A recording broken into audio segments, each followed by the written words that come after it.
etmemeye dair şeyler yaşandığında bizdeki gibi biz bu anlamda herhalde marjinal örneklerden bir tanesiyiz. Çünkü hükümet eliyle karıştırılıyor günlük hayatın akışı.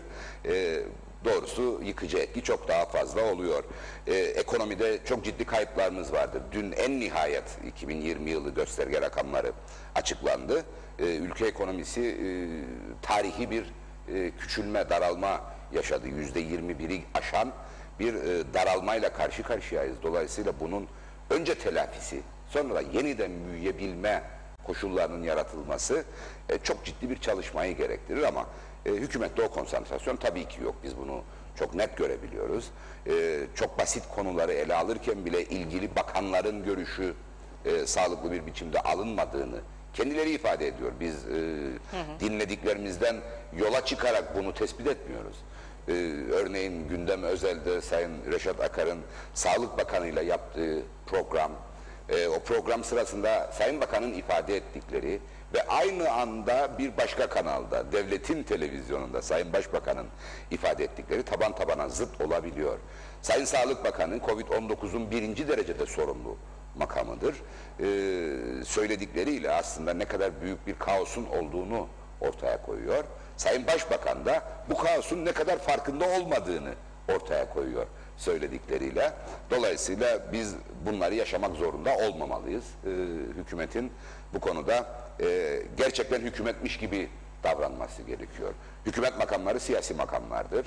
Ama orada yapılan görev bir kamu görevidir. Dolayısıyla yurttaşın huzurunu sağlayacak motivasyonla, konsantrasyonla hareket edilmeli. Henüz o noktaya gelmiş değiliz. Evet, ne yazık ki bir yandan da birbirinden işte sizin de ifade ettiğiniz gibi çelişkili açıklamalar maalesef, yapıyor. Geçiyorum maalesef. Aynı kişinin farklı basın yayın organlarındaki çelişkili açıklamalarına. Bakanlar da kendi aralarında çelişkili açıklamalar yapıyor. Nitekim bu PCR antijen testlerinin ilk ücretli olacak açıklamasında gördük. Birisi dedi ben yurt dışındaydım, ona vekalet verdim. O dedi o imzaladı, bu imzalamadı. Sonra yani böylesine kritik bir karar vekil bakanla alınır mı? Olmamalıydı böyle bir karar denildi. Olmamalıydı, hele ki eğitim öğretime başlanacakken olmamalıydı ama Bakanlar Kurulu'ndan nasıl çıktı bu karar o zaman? Yani çok kritik bir karar. Şimdi bakarsınız bazı bakanlıkların mutat işleri vardır. O mutat işleri elbette vekil bakan kendi iradesiyle onaylar veya o önergeyi Bakanlar Kurulu'na götürür. Ama bu çok marjinal bir değişikliği öngörüyor. Ülkede mevcut test düzenini ki ağır aksakta olsa çalışıyordu. Üstelik elektronik altyapıyla da desteklenerek yurttaşın hayatını kolaylaştırmıştı. Ve hem yurttaş yani test yaptıracak olanlar hem de test yapacak olanlar bir biçimde kendilerini adapte edebilmişlerdi buna. Şimdi bunu ortadan kaldıran çok dramatik bir değişikliğe yol açacak bir kararı ilgili bakan yurt dışındayken ona vekalet edenle almazsınız. Bu devlet ciddiyetiyle de bağdaşmaz. Melisa Hanım, ben 2 kez bakanlık deneyimi yaşadım ve vekalet ettiğim makamlar oldu. Bu vekaletim sırasında Sayın Cumhurbaşkanı'nın çağırdığı toplantılarda da vekil bakan olarak yer aldım. Bakanlar Kurulu'nda da vekil bakanın önergeleriyle görev yaptım. Ama şunu hiç ihmal etmedim. Mutat işler dahi olsa ilgili bakanlığın müsteşarını ve ilgili bürokratlarını görüşmeye çağırarak o önergelerle ilgili izahat talep ettim. Sağlık Bakanlığı'na da vekalet ettim. Ulaştırma Bakanlığı'na da vekalet ettim. Dışişleri Bakanlığı'na da vekalet ettim. Ama hiç kendi aklımla izah okumadım. Yani dolayısıyla bu devlet ciddiyeti bağlamında kendinden izahlı bir durumdur. Yani siz örneğin ben Tarım ve Doğal Kaynaklar Bakanı iken Dışişleri Bakanlığı'nın mevzularıyla da ilgilenmek zorundayım. Bunlar devlet meseleleridir. Ancak bir Dışişleri Bakanıymış gibi o konulara konsantre olmamı, konuların tamamına her boyutuyla hakim olmamı kimse beklemez benden vekalet yaparken.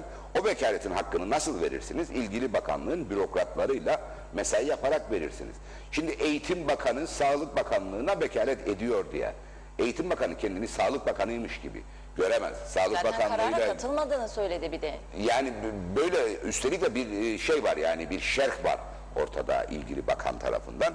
Şimdi Eğitim Bakanı nasıl olsa vekalet bende, evet bu da resmi gazetede yayınlanan bir durumdur ve Sağlık Bakanıymış gibi hareket etme hak ve yetkisi vardır Eğitim Bakanı'nın.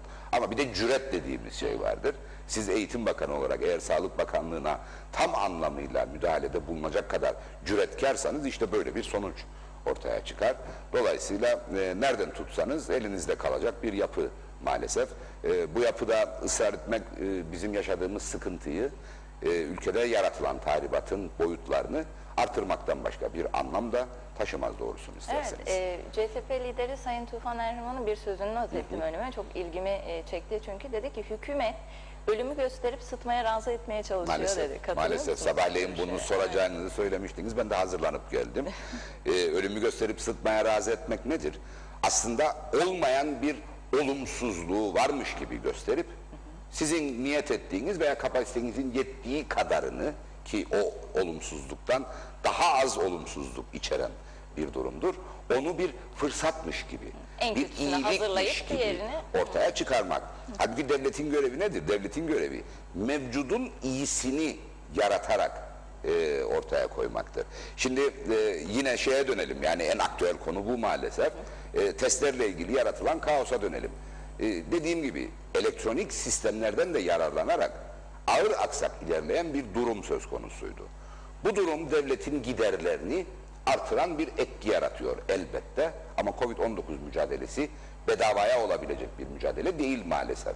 Dolayısıyla bu giderleri kontrol etmek maksadıyla ve aşı yapılmasını cazip hale getirmek amacıyla bir tedbir niyetiniz olabilir. Bunu tartışırsınız. Muhataplarınızla tartışırsınız. Ve muhataplar kimlerdir bu arada? Sağlık çalışanlarıdır. Uzmanlardır. Yani alacağınız kararın toplum sağlığına dönük etkisinin ne olacağını hekimler, sağlık profesyonelleri çok daha iyi bilir, bilmek durumundadırlar. Dolayısıyla onlarla tartışırsınız ve ona göre adım atarsınız. Ama siz sadece rakamların size ne söylediğine bakarsanız ve çizgiyi çektiğinizde o çizginin altında kalacak rakamların ne ifade ettiğiyle ilgilenirseniz sadece böyle fahiş sonuçlar yaratan, fahiş olumsuz sonuçlar yaratan durumlarla karşı karşıya kalırız. Şimdi değişiklik niyeti nerede toplum bilgisine geldi? Sayın Başbakan'ın Bakanlar Kurulu sonrasında aşısız kişilerin testlerinin ücret karşılığı yapılacağını, aşılıların da bildikleri düzende devam edeceğini söylemesiyle gündeme geldi. Kriz nerede ortaya çıktı? Sayın Başbakan'ın söylediğinin tam tersinin resmi gazetede yayınlanmış olmasıyla ortaya çıktı. Peki bu arada ne oldu? Bu arada çalışan sistem çökertildi, çöktü ve ortada bir kaos meydana geldi. Bu kaostan bireysel olarak ben de etkilendim, çok somut bir biçimde ifade etmek istiyorum. Annem ve babam kendi testlerini Gazi Maunsa'da 2 gün boyunca ücret karşılığı bile yaptırabilecek bir durumu maalesef yakalayamadılar. Rakamlar ortada, rakamlar zaten bunu söylüyor. Gerek sizlerin programlarına, gerekse sosyal medyada kendini ifade edenlerin söylediklerine bakacak olursanız kaos çok büyük noktada ve bu kaosun aşılmasıyla alakalı hükümetten yapıcı bir gayret de görmüyoruz. Sadece konuşuyorlar, konuştuklarıyla kalıyorlar. Çünkü resmi gazetede yayınlananlar durumun özüdür aslında, durumun esasıdır. O nedenle hala sahipsiziz. Dolayısıyla ölümü gösterip sıtmaya razı etmek bir çözüm değildir hükümet bakımından. Hükümetin yapması gereken ölümü de sıtmayı da ortadan kaldıracak çözümlemeleri üretmektir. Bunu yapabileceklerini de maalesef şu ana kadar göstermiş değiller. Ne yazık ki. Konuyla ilgili bir yorum var, onu hemen aktarmak istiyorum. Vedat Özkan dedi ki Ankara'dan günaydınlar, iyi yayınlar Melis Hanım. Dün Reşat Bey'in programında yazmıştım. Hükümet ne karar alırsa alsın, kimi hastane PCR yok diyor, kimi hastane antijen yok diyor, kimi hastane 2 aşı olmadan 100 Türk lirası test parası istiyor. Çünkü evet, aşı kriteriyle ilgili de bir rakam belirtilmedi. Elbette. Yani 1 aşı 2 aşı, sadece hep aşılı diye geçiyor ama kimisi de 100 TL para istiyor, kimisi 40 Türk lirası istiyor, kimisi en güzel cevap olarak bizim haberimiz yok diyor dedi. Aslında yaşanan süreci gözler önüne serdi. Dahası sistemin yönlendirdiği adreslerde yurttaştan ücret talep ediliyor. Bir de evet. Böyle bir de tuhaflık var. Yani sistemin yönlendirdiği, eğer ücret mukabili olabilecek bir işlemse onun sistemde belirtilmesi gerekir. Evet. Sistem ne içindir? Sistem ücretsiz hangi merkezde test yapılabileceğini, gerek PCR gerek antijen testi yapılabileceğini söylesin diye kurulmuş bir sistemdi. O sistem ücretsiz çalışacağı ön koşul veya ön duyuru olarak yapılmış bir sistemdi. Eğer bu ortadan kalkmışsa o sistem içerisinde bunun yurttaşa bildirilmesi gerekir. X yere randevu verip de orada yurttaştan ücret talep edilmesi. Ya da yapılamıyorsa. Ücreti vermiyorsa da o testin yapılmamış olması, dahası ücretli veya ücretsiz test yapamamış olması, yurttaşın olay yerinde karşılaşması gereken bir durum asla olmamalı. Ancak siz bakınız, örneğin Adapaz'ın edinilmesiyle alakalı devlet tüm sorumluluğunu zaten kendi üzerinden atmış vaziyette. Örneğin ben 10 Haziran itibarıyla 2. doz aşımı tamamladım ama Adapaz'a Adapaz'a giriş hala sağlayamadım. Şu anda bir şey oldu ama o olanın beni Adapaz sahibi yaptığını düşünmüyorum hala. Bir başka şey oldu. Bir kod edindim Adapaz sisteminden. Bununla ilgili devlet bana bugüne kadar ya 11-11'i ara ya bakanlığa gel diyordu. Evet. Şu anda belirttikleri devlet dışı adreslere müracaata yönlendiriyorlar. Bu doğru değildir. Yurttaşın hayatını daha da zorlaştıran, yurttaşın günlük mesaisinin içerisine farklı mesailer katarak aslında iş gücü kayıplarını da artıran bir yaklaşımla hükümet iş yapıyormuş gibi görülmez. Ancak yaşanan kaosu daha da derinleştirir diye düşünüyorum ben. Ne yazık ki şimdi bir kaos daha var. Maliye Bakanlığı olsun, gerek Merkez Bankası olsun, işte ikinci çeyrek bülteni açıklandı, bütçe açığından bahsedildi ama bir yandan da Bakanlar Kurulu'ndan öyle bir karar geçti ki maliyenin borçlanmaya gidilmesi. Evet. Bunu nasıl? Yani bu belli başlı gerçeklerin daha somut bir biçimde anlaşılabilmesi için tipik bir örnek. Eylül ayı itibariyle 250 milyonluk bir borçlanma kararı üretildi. Neden? Çünkü maliyede ciddi bir nakit darlığı vardır. Peki bu neyi ortaya çıkarıyor? Aslında Türkiye ile imzalanan ekonomik ve mali işbirliği anlaşmasının hibeler kısmı dışında kalan, yani kredilerle bizim cari bütçemize aktarılacağı söylenen kaynakların gelmediğini ortaya koyuyor. Türkiye Cumhuriyeti Ankara'da gerçekleştirdiği ihalelerle hibe kaleminde yer alan altyapı yatırımlarıyla ilgili belli bir hareket kazanmış vaziyette. İşte ülkenin farklı noktalarında özellikle yol inşaatları devam ediyor. Bu yol inşaatları Ankara'da ihale edilmiş projelerdir ve hibe kaleminden karşılanmaktadır. Ancak bizim ekonomide meydana gelen daralma nedeniyle hazinede oluşan açıklarımızın kapatılmasıyla alakalı bir de kredi anlaşması söz konusuydu. O kredi anlaşmasında Türkiye Cumhuriyeti'nin bize aktaracağı doğrudan nakit bir tutar belirtilmişti. 1 milyar 150 milyonluk bir nakit tutar belirtilmişti.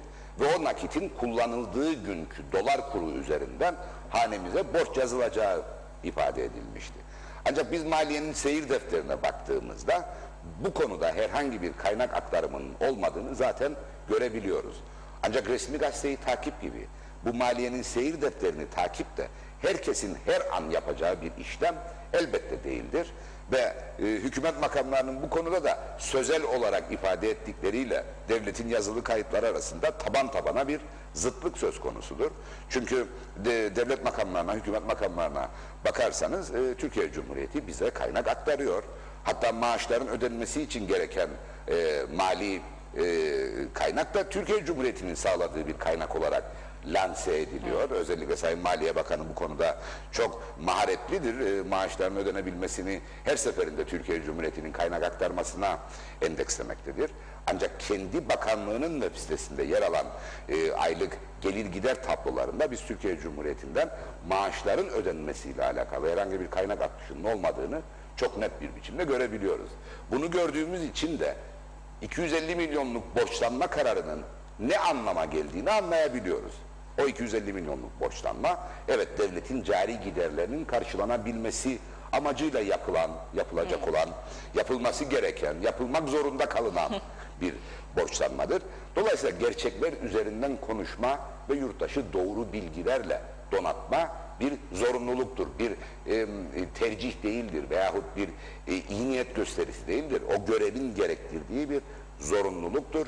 O görevi sorumlulukla yapanların müzakere etmeyeceği bir meseledir aslında. Ancak biz bunu da maalesef hükümet makamlarından göremiyoruz. Evet, borçlanılması gerekir. Ancak bu konuda biraz geriye bakıp Cumhuriyet Türk Partisi'nin ne söylediğini anımsamakta yarar var. Covid-19'un artık global bir pandemiye dönüştüğü çok belli olduğu günlerde, yani 2020 yılının Nisan ve Mayıs aylarında biz hükümete gerek kapanmayla birlikte artacak sağlık ihtiyaçlarının tutarının saptanmasıyla alakalı bir çalışma yapılması gerektiğini ısrarla söyledik. Uzun vadeli bir planlama çağrısı vardı. Elbette bu çalışmada bizlerin isteklilikle yer alabileceğimizi, bize herhangi bir sıfat falan uydurulmasına ihtiyaç olmadığını, bu çalışmanın içerisinde yer aldığımızın duyurulmasına ilişkin bir talebimizin de olmadığını, ancak bizlerle birlikte tüm toplumsal kesimlerin katılım göstereceği bir platformun yaratılması ve Covid-19 etkilerinin Kuzey Kıbrıs Türk Cumhuriyeti maliyesine olası yükünün ne olacağına ilişkin bir hazırlık yapılmasını ve ona göre borçlanılmasını söylemiştik. Bu yapılmış olsaydı Melis Hanım, örneğin 2020 yılı Mayıs ayında veya Haziran ayında borç faizleri yaklaşık %10 dolayındaydı. Ancak şu anda %25'leri aşan bir faiz söz konusu. Çünkü Türk parasında o günden bugüne çok ciddi bir değer kaybı yaşandı maalesef. Döviz kurlarında meydana gelen artışın anlamı faizlerin de yükselmesi, dövizin değerlenmesine bağlı olarak Türk parasındaki kayıpların faizle telafi edilmesi anlamına gelir. O nedenle o günden bugüne yaklaşık %150 pahalılaşan bir kredi fiyatı söz konusu faizlere bağlı olarak. Dolayısıyla bugünkü 250 milyonun üzerindeki faiz yaklaşık %25 olacakken o günkü %25'in 250 milyonun üzerindeki faiz yükü yaklaşık %10 olacaktı. Bu doğrultuda hükümetin ne kadar öngörüden yoksun ve kolektif çalışmayı ne kadar göz ardı ettiği de bugün yaşadıklarımızdan belli oluyor. Keşke o gün dinleselerdi. O gün bizi dinledikleri için bugün bakınız bizim sayemizde iyi şeyler yaptınız demeyecektik. Deme hakkımız olmayacaktı. Çünkü bizler de kendimizi onlar gibi kamu görevlisi addediyoruz. Kamu görevlilerin temel vazifesi kamuya en son giren en kıdemsiz kamu çalışanından başlayarak Sayın Cumhurbaşkanı'na kadar tüm kamu görevlilerinin en temel sorumluluğu yurttaşın hayatına olumlu etki yapacak hizmeti vermektir. Topluma hizmet etmektir kamu görevlilerinin temel sorumluluğu ve biz de kendimizi kamu görevlisi addettiğimiz için, kamusal bir görev ifa ettiğimiz için bu konuda kendimizi görevli sayıyorduk ama hükümet makamları hükümette olma halini her şeyden daha fazla önemsedikleri için o hükümette olma halinin üzerine gölge düşürecek veya ona halel getirecek herhangi bir iyi niyet gösterisini de asla benimsemiyorlar ve yapmıyorlar maalesef. Ne yazık ki. Şimdi kamu ve açık demişken bir şey anımsattı bana sözleriniz. Dün Kıtamız eski başkanı Sayın Ahmet Kaptan burada konuğumuz oldu yine Güne Merhaba programında ve bir öneride bulundu. Ona katılıyor musunuz diye merak ediyorum. Dedi ki yılları ve rakamları verdi. Onları şimdi yanlış aktarmayayım ama ek mesailere ödenen paralar yerine dedi istihdam yapılsaydı o ek mesailere ödenen para yarı yarıya düşerdi. O ücretle de şu anda kriz yaşayan sağlık altyapısı güçlendirilebilirdi. Birçok eksiklik giderilebilirdi. İşte hemşire doktor eksiklikleri, kit eksiklikleri veyahut da dedi Kıptek'le ilgili yani ülkenin yine en önemli problemlerinden biri çözülebilirdi dedi. Yalnızca istihdam yapılarak ek mesai krizi çözülürdü ama yaraya neşter vurulmadı. O yüzden bu kriz devam edecek dedi. Bütçe açığı bile yarı yarıya düşebilirdi diye bir tespitte ve önerilerde bulundu. Katılıyor musunuz bu görüşe? Elbette katılmamak mümkün değil. Özellikle şimdi ek mesai dediğiniz nedir? Rutin çalışma programının dışında çalışılması gereken, çalışılması elzem olan zamanlarda personelin çalıştırılması ve buna bağlı olarak elbette emeğinin karşılığının ödenmesinden ibarettir.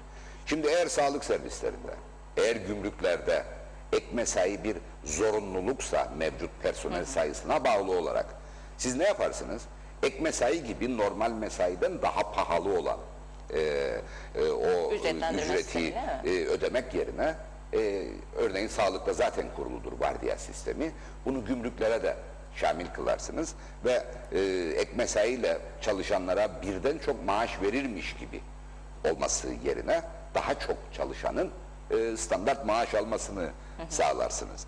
Ancak yıllar içerisinde ek mesai sorunu o kadar bir kronik hale geldi ki artık çalışanlar kendi yaşam giderlerini ek mesai öngörüsüne bağlı olarak planlamış vaziyette. Dolayısıyla örneğin 5 birim kazanan bir kamu çalışanı önündeki ayda örneğin kendisine 2 birim daha gelir sağlayacak bir ek mesai öngörüsüyle hareket ederse aslında her ay 5 değil 7 birimlik bir kazanç elde ettiğini varsayar ve hayat giderlerini de ona göre programlar. Nedir bu hayat giderleri? Örneğin çocuğunu kamu eğitim kurumlarına değil özel eğitim kurumlarına kaydettirir. Örneğin 150 metrekarelik değil 250 metrekarelik bir ev satın almak veya yaptırmak yolunda bir karar verebilir. Örneğin kendi ulaşımını güvenli bir biçimde sağlayacak bir araç yerine çok daha güvenli ve dolayısıyla pahalı bir aracın satın alınmasıyla ilgili bir karar verebilir.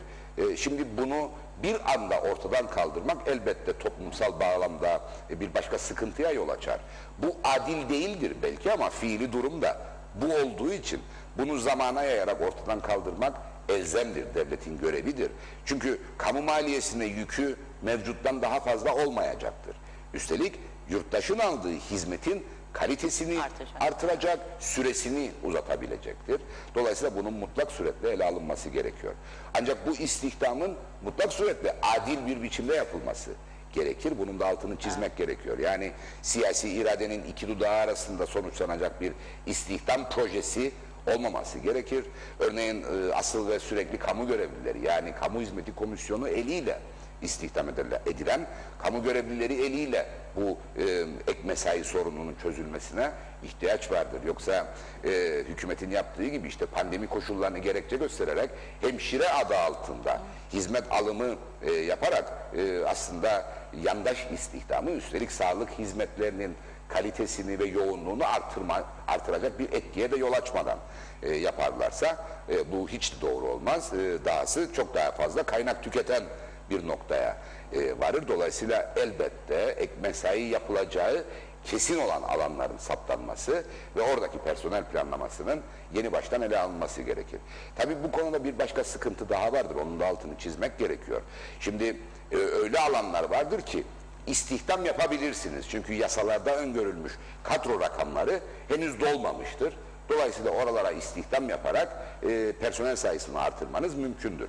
Ama belli başlı noktalarda örneğin 1970'lerde öngörülmüş personel sayıları yazılıdır hala yasalarda. Toplum o günlerde 120-130 bin kişiydi. Şu anda 300 artı diye hesap edilmektedir. Biz aynıymışız gibi devam ediyoruz. Dolayısıyla o günkü sayıda, o günkü nüfusa göre hizmet verecek bir teşkilat şeması öngörülmüşse bugün o teşkilat şemasıyla siz ek mesai çalıştırmak dışında başka bir seçeneğe sahip değilsiniz. Ne yapmanız gerekir? O yasayı değiştirerek günün ihtiyaçlarına yanıt verecek bir personel planlaması yapmanız gerekir.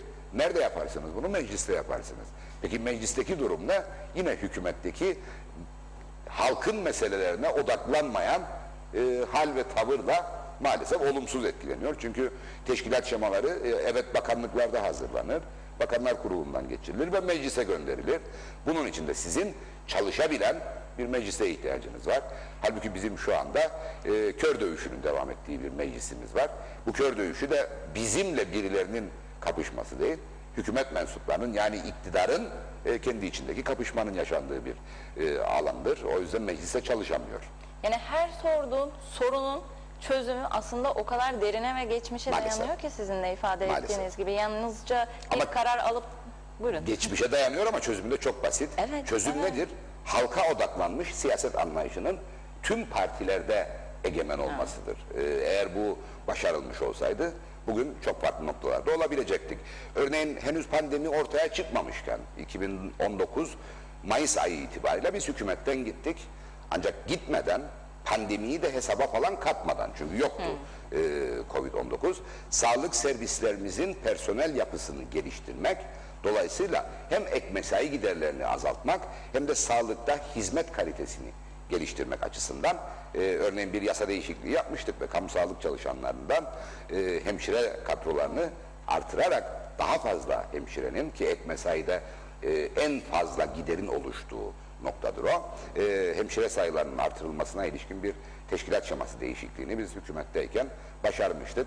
Ve bu bağlamda zaten sadece kurulu sağlık merkezleri değil, sağlık hizmetlerini perifere yayacak adımları atabilmiştik. Gerek hasta odalarında, gerek doktor odalarıyla, gerekse sağlık ocaklarıyla yurttaşın ayağına sürekli bir sağlık hizmeti götürebilecek bir performansı yakalamıştık.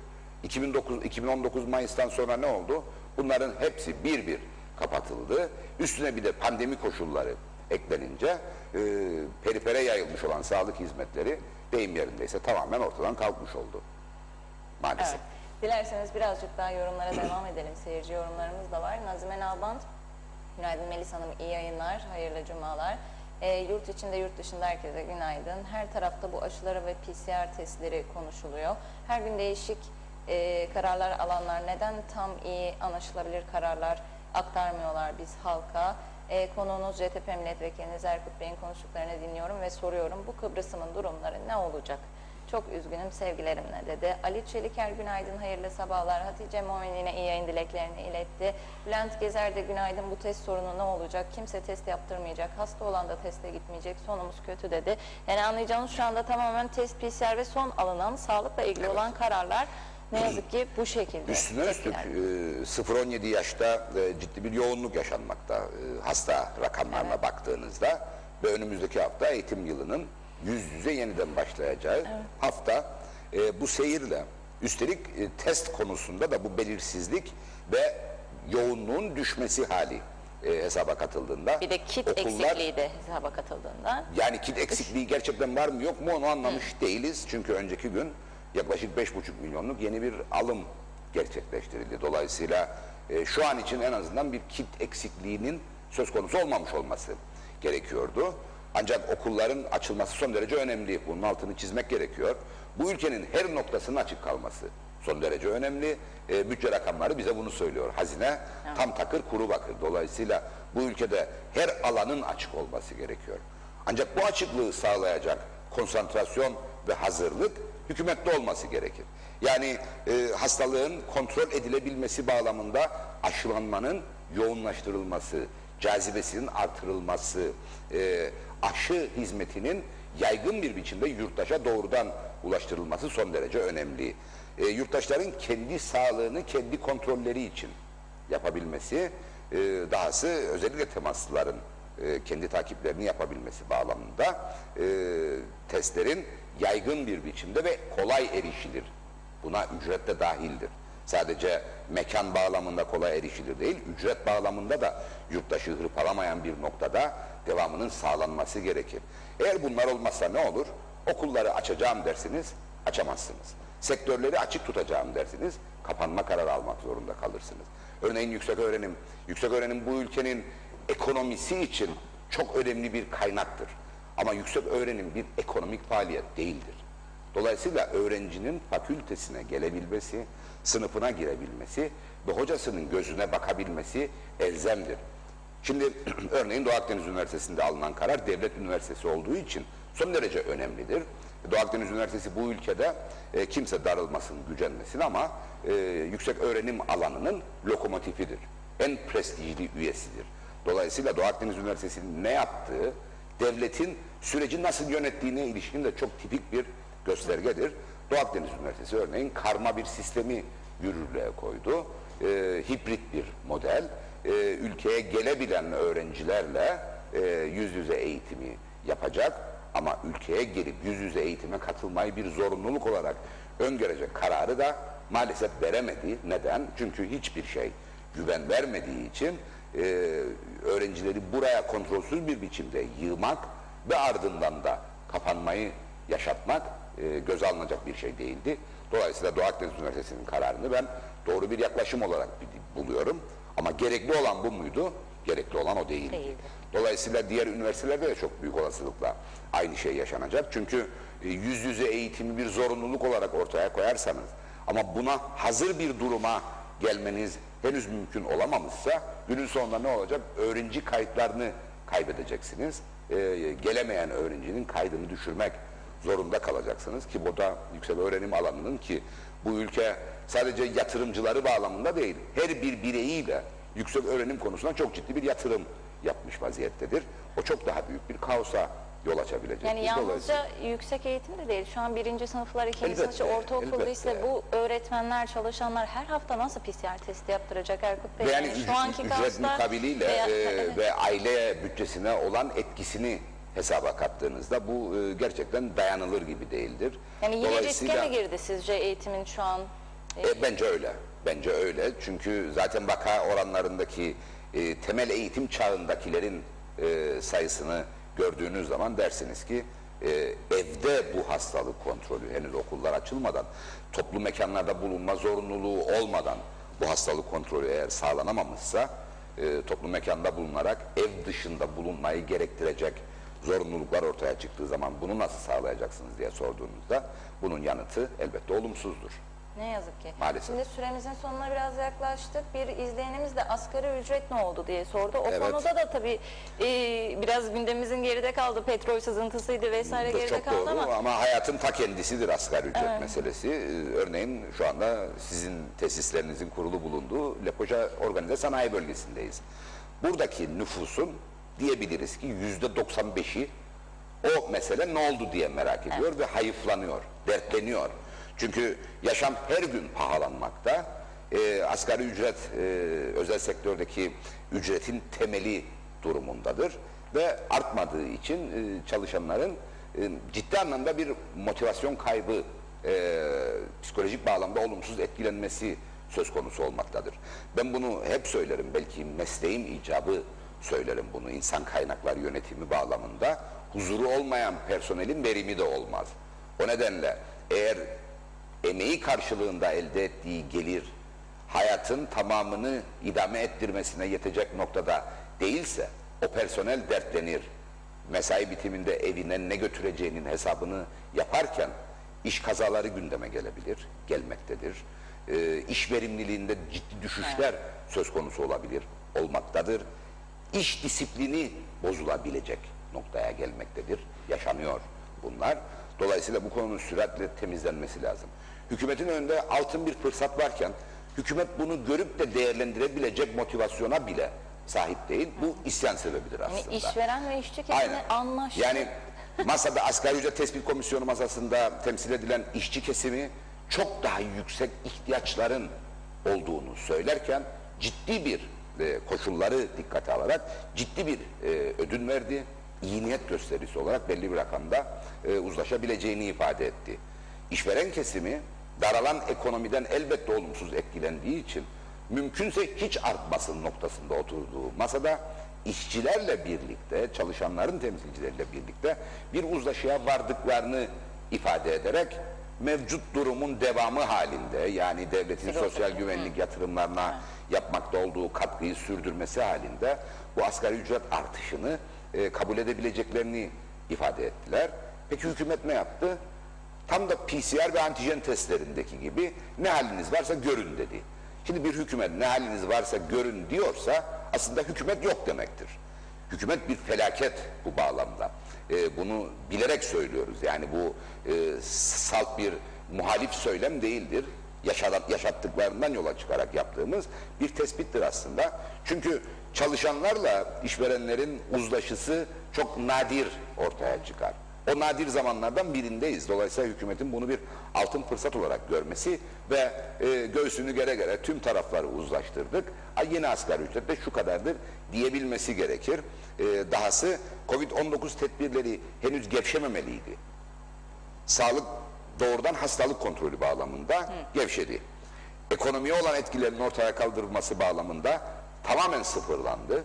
Dolayısıyla hükümet aslında Covid-19'un etkilerinin telafi edilmesi bağlamında kendini yoka yazdı. Yok hükümet. Eğer ekonomiye katkınız yoksa, eğer hastalığın kontrolüyle ilgili katkınız yoksa, o zaman siz ne yapıyorsunuz?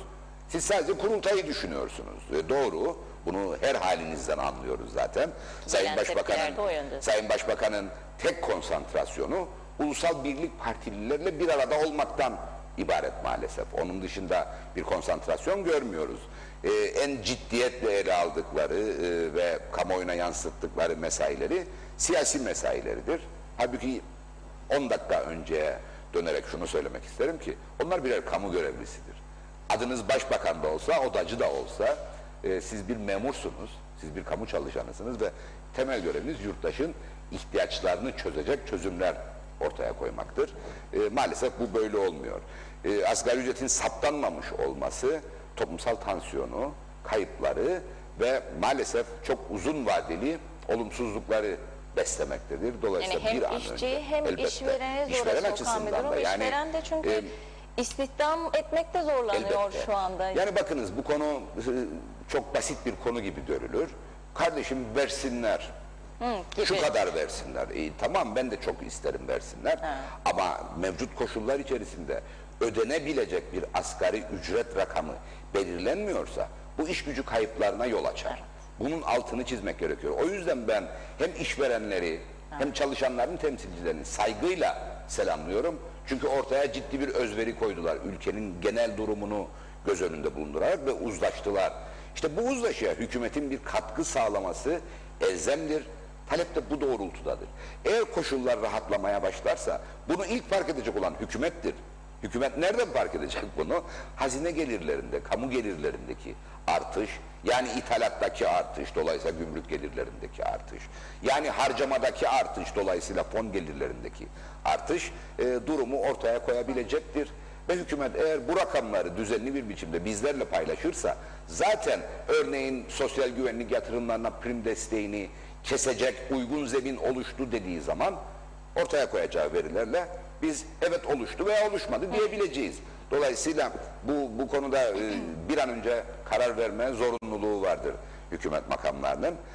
Hayat çünkü rakamlardan ibaret değildir. Hayatın bir de bir sosyal boyutu vardır, psikolojik boyutu vardır ve o da sokakta yaşanmaktadır. O yüzden özellikle maliye bürokrasisi sadece çektikleri çizginin üstünde ve altında kalan rakamlardan ibaret sayarlarsa hayatı, bilsinler ki insan etten, kandan, sinirden, ilikten oluşur ve bu oluşum psikolojisiyle beraber yaşar.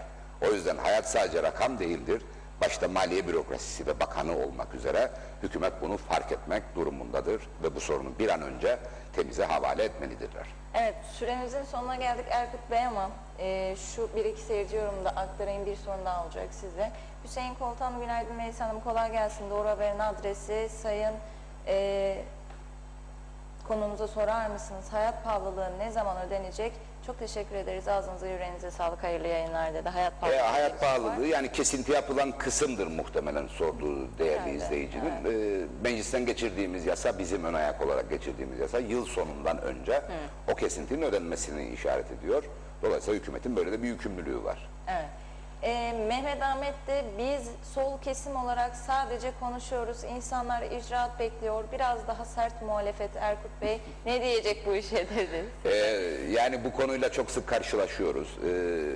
Yani sert muhalefet nasıl bir sonuç üretecek onu anlamakta zorlanıyorum. Çünkü elbette muhalefet hükümeti uyarmak sorumluluğuna sahiptir ama icra görevi ve yetkisi hükümet makamlarındadır. Dolayısıyla bizim hükümete geldiğimiz zaman ancak icraat yetkimiz olur. Biz şu anda toplumsal tansiyonu yükseltmeden, çünkü zaten fazlasıyla olumsuz bir ortamdayız. Dolayısıyla bunun bir kaotik duruma, bir çatışma iklimine evrilmesi bizim tercih ettiğimiz bir şey değildir. Dolayısıyla bu doğrultuda biz sorumlu davranmaya devam edeceğiz. Yeterince hoşnutluk yaratmasa bile. Ancak şunun da altını çizmek istiyorum. Biz böyle davranıyoruz diye hükümet makamlarının da o tehlike yok diyecek durumu olmamalı.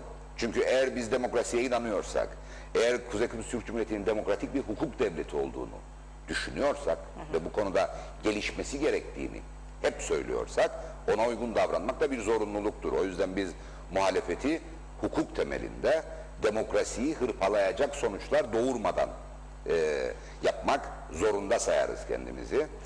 Eğer bizden beklenen şuysa, örneğin ekonomiyle hiç ilgilenmeyen, hiç ilgisini çekmeyen Sayın Ekonomi Bakanı şöyle ensesinden tutup da kenara çekmemişse biz bunu yapmayız. Ama Sayın Ekonomi Bakanı'na içinde bulunan ekonomik durumu, bu durumla ilgili yapılması gerekenleri ve yapmadığı için de aslında oradan gitmesi gerektiğini söyleriz. Sayın Başbakan'a çok net diye ifade ettiği hiçbir şeyin aslında net olmadığını, hatta kaos yarattığını söylemekten bir an bile geri durmayız. Ama Sayın Başbakan'a yönelik bir şiddet tavrı, gerek sözlü gerek fiili bizden bekleniyorsa eğer sert muhalefet adına, biz bunu yapmayız. Yapana da engel oluruz. Çünkü demokrasinin ortadan kalktığı ülkelerde neler yaşandığını çok canlı örneklerle maalesef görüyoruz. Örneğin denizlerimizi tehdit eden petrol sızıntısı, demokrasinin olmadığı, dahası devlet düzeninin bozulduğu bir coğrafyadan bize yönelen ve ne hesap sorabildiğimiz, ne yardım talep edebildiğimiz bir durumun yaşandığı bir ülkeden gelmektedir. Örneğin Afganistan, demokrasinin tekrardan filizlenmeye başladığı ve sükunetin nispeten sağlandığı bir coğrafyadan demokrasiyi yok sayan bir rejime geçişle nasıl bir global problem yarattığını çok somut bir biçimde bize gösteriyor. Dolayısıyla biz bu örnekler yaşanırken bu ülkede demokrasinin rafa kaldırılmasına asla izin vermeyiz. O ihtimali besleyecek herhangi bir tavır içerisinde de olmayız. Dolayısıyla bugün yaşadıklarından şikayeti olanların tamamı bilecek ki oy verme günü geldiğinde, ki o gün bir an önce gelsin diye biz gayretimizi sürdürüyoruz. Oy verme günü geldiğinde bu o günden önce yaşadıklarını hesaba katarak oy vermek durumundadır. O günden önce yaşadıklarını unutarak oy verme gününden sonrasına dair vaatlere gönlünü kaptıranlar belki de bizi bugün yönettiğini iddia edenlerin varlığına sebeptirler. Dolayısıyla o hesabı herkesin çok iyi yapması lazım. Evet, ağzınıza sağlık diyorum. Ben çok teşekkür ederim davetiniz için. Ben teşekkür ederim kırmayıp geldiğiniz için. Seyircilerimize de çok teşekkür ederiz ilginiz ve yorumlarınız için. Yeniden görüşmek üzere diyelim o zaman Erkut Bey. Kolay gelsin. Evet, Güne Merhaba'nın sonuna geldik sevgili izleyenler. Yeniden görüşünceye dek şimdilik hoşçakalın.